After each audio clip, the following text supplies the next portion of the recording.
ഉത്തർപ്രദേശിലെ മീററ്റിൽ നിന്നുള്ള വാർത്തയിലേക്കാണ് ഇനി. മർച്ചന്റ് നേവി മുൻ ഓഫീസർ സൗരഭിനെ വെട്ടിനുറുക്കി വീപ്പയിലാക്കി സിമന്റ് നിറച്ച വാർത്ത അത് രാജ്യം മുഴുവൻ ഞെട്ടലോടെ കണ്ടിരുന്നതാണ്. അദ്ദേഹത്തിന്റെ ഭാര്യ മുസ്കാൻ റസ്തോഗി, കാമുകൻ സാഹിൽ ശുക്ല, ഇരുവരും ജയിലിലാണ്. പക്ഷേ ജയിലിൽ ഇവർ പ്രശ്നങ്ങൾ ഉണ്ടാക്കുന്നു. എന്തിന്റെ പേരിൽ? ലഹരി വേണമെന്നാണ് ആവശ്യം. ഭക്ഷണം പോലും കഴിക്കാൻ തയ്യാറാകാതെ ലഹരി നൽകണമെന്നുള്ള ആവശ്യത്തിൽ ബലം പിടിക്കുകയാണ് രണ്ടുപേരും.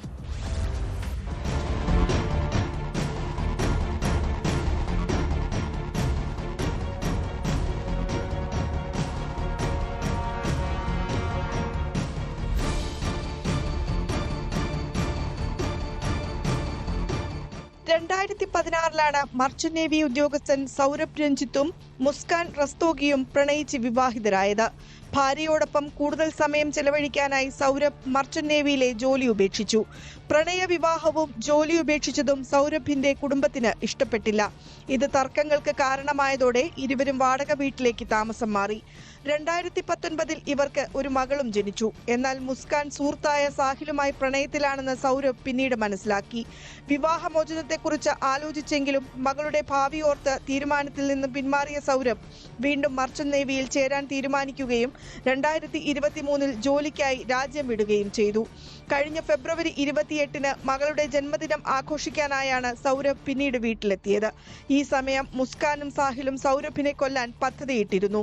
മാർച്ച് 4 മുസ്കാൻ സൗരഭിന്റെ ഭക്ഷണത്തിൽ ഉറക്ക ഗുളികകൾ കലർത്തി. മയങ്ങിക്കഴിഞ്ഞപ്പോൾ സാഹിലിനൊപ്പം ചേർന്ന് കത്തി ഉപയോഗിച്ച് സൗരഭിനെ കൊലപ്പെടുത്തുകയായിരുന്നെന്നാണ് പോലീസ് കേസ്. പിന്നീട് ശരീരം കഷ്ണങ്ങളാക്കി വെട്ടിനുറുക്കിയ ശേഷം ഒരു വീപ്പയ്ക്കുള്ളിലാക്കി സിമന്റ് ഇട്ട് അടയ്ക്കുകയും ചെയ്തു. സൗരഭിനെ കാണാതായതിനെ തുടർന്ന് പോലീസ് നടത്തിയ അന്വേഷണത്തിലാണ് പ്രതികൾ പിടിയിലായത്. മീററ്റ് ജില്ലാ ജയിലിൽ പ്രത്യേക ബാരക്കുകളിലാണ് ഇരുവരെയും പാർപ്പിച്ചിരിക്കുന്നത്. ലഹരിക്കടിമകളായ ഇവർ ഭക്ഷണം കഴിക്കാൻ തയ്യാറാകാതെ ലഹരി മരുന്നുകൾ ആവശ്യപ്പെട്ട് ബഹളമുണ്ടാക്കുന്നതായാണ് റിപ്പോർട്ടുകൾ. ജീവനൊടുക്കുകയോ സ്വയം പരിക്കേൽപ്പിക്കുകയോ ചെയ്യുന്ന സാഹചര്യം ഒഴിവാക്കാൻ അധികൃതർ ശക്തമായ നിരീക്ഷണം ഏർപ്പെടുത്തിയിരിക്കുകയാണ്. പ്രതികൾക്ക് വൈദ്യസഹായവും ലഭ്യമാക്കിയിട്ടുണ്ട്.